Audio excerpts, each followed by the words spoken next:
অনেকেই জানতে চাচ্ছিলেন যে বর্তমান সময়ে একটি বেস ভ্যারিয়েন্টের আইফোন 16 কিনলে তা কেমন হবে।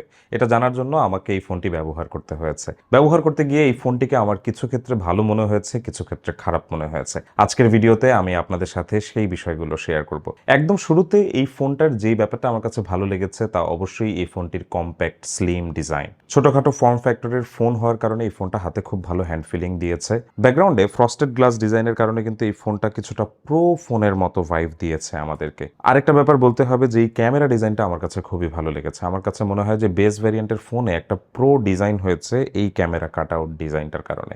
আমাদের কাছে এই ফোনটির ব্ল্যাক কালারের ফোনটি আছে, যেখানে খুব ইজিলি আমরা স্ক্র্যাচ পড়তে দেখেছি, যেটা ভালো লাগেনি আমাদের কাছে। স্পেশালি এই যে সাইডের অ্যালুমিনিয়াম ফ্রেমের উপরে কাভার ব্যবহার করতে গেলে আমরা দেখেছি যে খুব ইজিলি দাগ পড়ে যাচ্ছে। এর পাশাপাশি এই ক্যামেরার চারপাশে আমরা দাগ উঠে যাওয়ার মতো ঘটনা দেখছি, যেটা অ্যালুমিনিয়াম আইফোনের একটা সমস্যা বলতে পারি আমরা, যেগুলো হয়তো 17 প্রো বা প্রো ম্যাক্স সিরিজও আমরা খুব শীঘ্রই দেখব।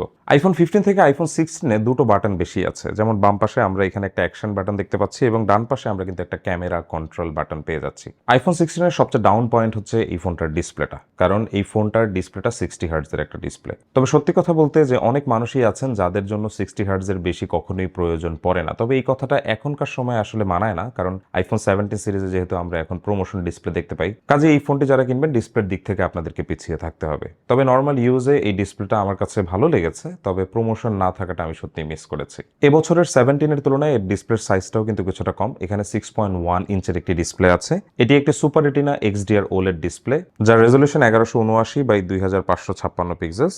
আর প্রোটেকশন হিসেবে এখানে কিন্তু আমরা সিরামিক শিল্ড গ্লাস 2024 জেনারেশন পেয়ে যাচ্ছি। স্ক্রিন প্রোটেক্টর ছাড়াও এই ফোনটা ব্যবহার করলে খুব একটা স্ক্র্যাচ পড়ে না, তবে আমাদের যাদের অভ্যাস খারাপ আছে তাদের উচিত এই ফোনটার উপরে একটা স্ক্রিন প্রোটেক্টর ব্যবহার করা। এই ফোনটাকে ছোটখাটো করে বানানোই হয়েছে যারা ছোট ফোন পছন্দ করেন, বেসিক্যালি তাদের জন্যই। আর সেই কারণে এই ফোনের যে ব্যাটারি সাইজ আছে সেটাও কিন্তু যথেষ্ট কম বলা যায়। অ্যাটলিস্ট ইন টুডেজ স্ট্যান্ডার্ড এটাকে কমই মনে হবে। এখানে যে ব্যাটারিটা আছে এটা 3500 মিলি অ্যাম্পিয়ারের একটা ব্যাটারি, যেটা ওয়াইড PD2 চার্জিং সাপোর্টেড। এই ফোনটা চার্জ করতে আমাদের অধিকাংশ সময় দেখেছি 1 ঘন্টার বেশি সময় আমাদের লেগেছে। আর এই ফোনটা চার্জ করতে আমরা ব্যবহার করেছিলাম অ্যাঙ্কারের 30 ওয়াটের যে IQ3 চার্জারটি আছে সেই চার্জারটি।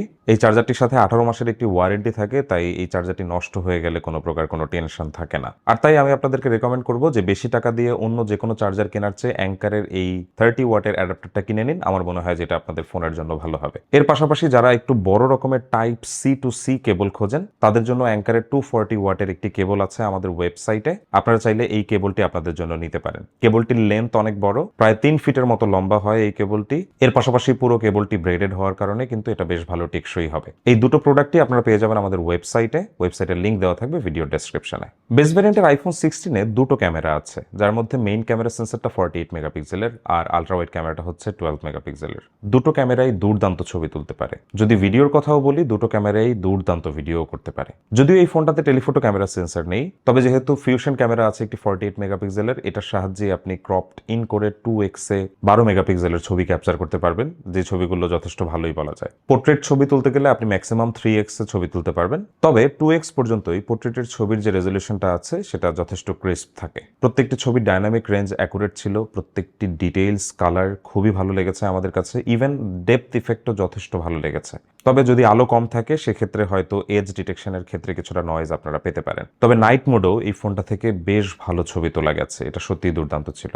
লো লাইটে আমরা ছবিতে লাইটের পরিমাণ বেশি পেয়েছি, যেখানে নয়েজ যথেষ্ট কম ছিল, তবে ডিটেইলস খুব একটা ভালো না, তবে নাইট ছবি হিসাবে এটা অ্যাকসেপ্টেবল।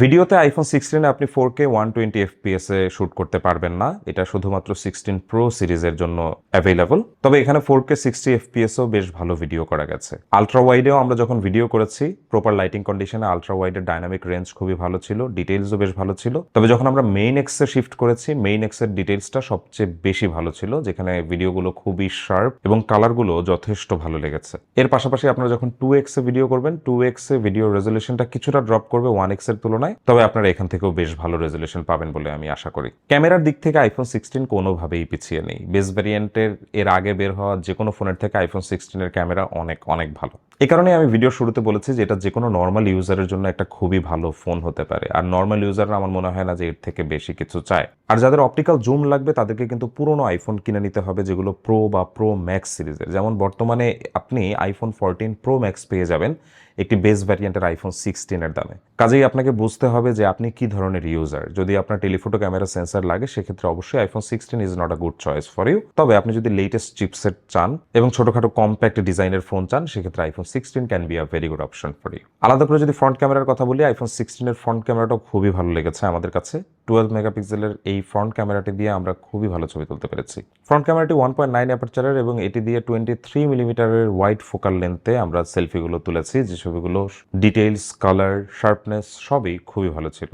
তবে যেহেতু এখন আইফোন 17-এ আমরা 18 মেগাপিক্সেলের সেন্টার স্টেজ ফ্রন্ট ক্যামেরা পেয়েছি, কাজেই সেটার সাথে তুলনা করলে এই ফ্রন্ট ক্যামেরাটা কিছুটা পিছিয়ে আছে অবশ্যই। বাট ইন এভরিডে ইউজেস এই ফোনটার কিছু ড্রব্যাক আমার কাছে সত্যি বড় বলে মনে হয়েছে, যার মধ্যে ডিসপ্লেতে প্রোমোশন না থাকার ব্যাপারটা সত্যি খুব মর্মান্তিক ছিল। কারণ এখন আমরা 10-15 হাজার টাকার ফোনেও 120 হার্টজ রিফ্রেশ রেট পেয়ে যাই, যেটা এই ফোনে নেই। তবে ভালো লাগার ব্যাপার ছিল এই ফোনের সফটওয়্যার অপটিমাইজেশন, কারণ iOS খুব ওয়েল অপটিমাইজ, যে কারণে এই ফোনটি খুব দারুণভাবে অপারেট করছে। অনেক ক্ষেত্রে হয়তো আপনি এই প্রমোশনের ব্যাপারটা বুঝতেই পারবেন না। ফোনটা ব্যবহার করতে গিয়ে আরেকটা ভালো লাগার ব্যাপার ছিল এই ফোনটার কম্প্যাক্ট সাইজ। সত্যি বলতে এ ধরনের ছোট ফোন খুব ইজিলি পকেটে রাখা যায়, খুব ইজিলি ক্যারি করা যায়। তবে বামার হচ্ছে যে এখানে বেশি ব্যাটারি ব্যাকআপ পাওয়া যায় না এবং কন্টেন্ট ওয়াচিং এর জন্য বা গেমিং এর জন্য ডিসপ্লেটা খুব একটা বড় না। আর যেহেতু এখানে পারফরমেন্সের জন্য অ্যাপেলের A18 চিপসেট দেওয়া হয়েছে, যেটা 3 ন্যানোমিটারের চিপসেট, এই চিপসেটটা এতটাই পাওয়ারফুল যে এই ছোট ফোনে এই চিপসেটটা আমার কাছে মনে হচ্ছিল যে আমি হয়তো এটার প্রপার আউটকামটা নিতে পারছি না। বেশিরভাগ সময় গেমিং করতে গিয়ে আমরা দেখেছি যে 60 হার্টজ ডিসপ্লেটি সত্যি আমাদের চোখে পড়েছে। এখানে প্রমোশন থাকলে হয়তো গেম খেলার জন্য এই ফোনটি আরো অ্যাকুরেট হতে পারত। তবে যেহেতু ডিসপ্লে সাইজ ছোট, তাই কিছু ক্ষেত্রে গেমিং এর ভিজিবিলিটি কম হতে পারে। তবে গেমিং করতে গিয়ে গ্রাফিক্স রিলেটেড কোনো ইস্যু আপনি ফেস করবেন না। দুর্দান্ত গ্রাফিক্স পারফরমেন্স আপনি এই ফোনটাতে গেম খেলার সময় পাবেন অবশ্যই। আর যেহেতু এই ফোনটাতে স্টেরিও স্পিকারস আছে, তাই স্পিকারের পারফরমেন্সও যথেষ্ট ভালো ছিল। তবে আউটডোরে কিছু ক্ষেত্রে আমার কাছে মনে হয়েছে যে লাউডনেস কিছুটা কম।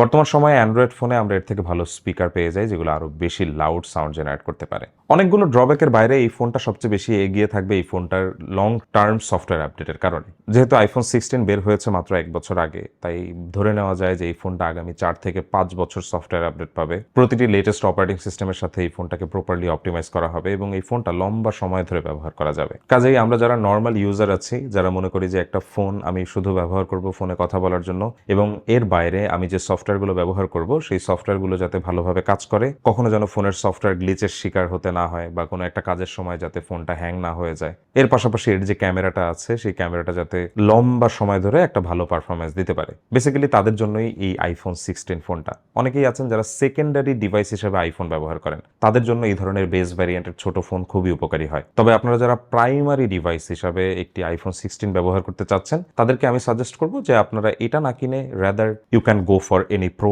Max variant. কারণ আইফোন 16 এর থেকে আমার মনে হয় যে 15 প্রো ম্যাক্সটা would be a better decision because of the better display, because of the better camera and definitely because of the battery backup. So দিন শেষে আমি বলবো এই ফোনটি ব্যবহার করার অভিজ্ঞতা দারুণ ছিল। তবে এই ফোনটি কখনোই আমার আইফোন 17 প্রো ম্যাক্সকে রিপ্লেস করতে পারবে না। কাজেই বর্তমান সময়ে ইউজড মার্কেটে 70-80 হাজার টাকা বাজেটের মধ্যে যদি আপনি কোনো ফোন কিনতে চান, আমার মনে হয় যে ইটস আ রাইট চয়েস যদি আপনি একটা মডারেট ইউজার হন। তবে আপনি যদি একজন প্রো ইউজার হন এবং আপনি যদি প্রো টাইপের ফিচার চান, সেক্ষেত্রে iPhone 16 cannot be a good decision for you, কারণ এই ফোনটাতে অনেকগুলো ড্রব্যাক আছে। So thank you very much for watching the video. I hope you have enjoyed this video.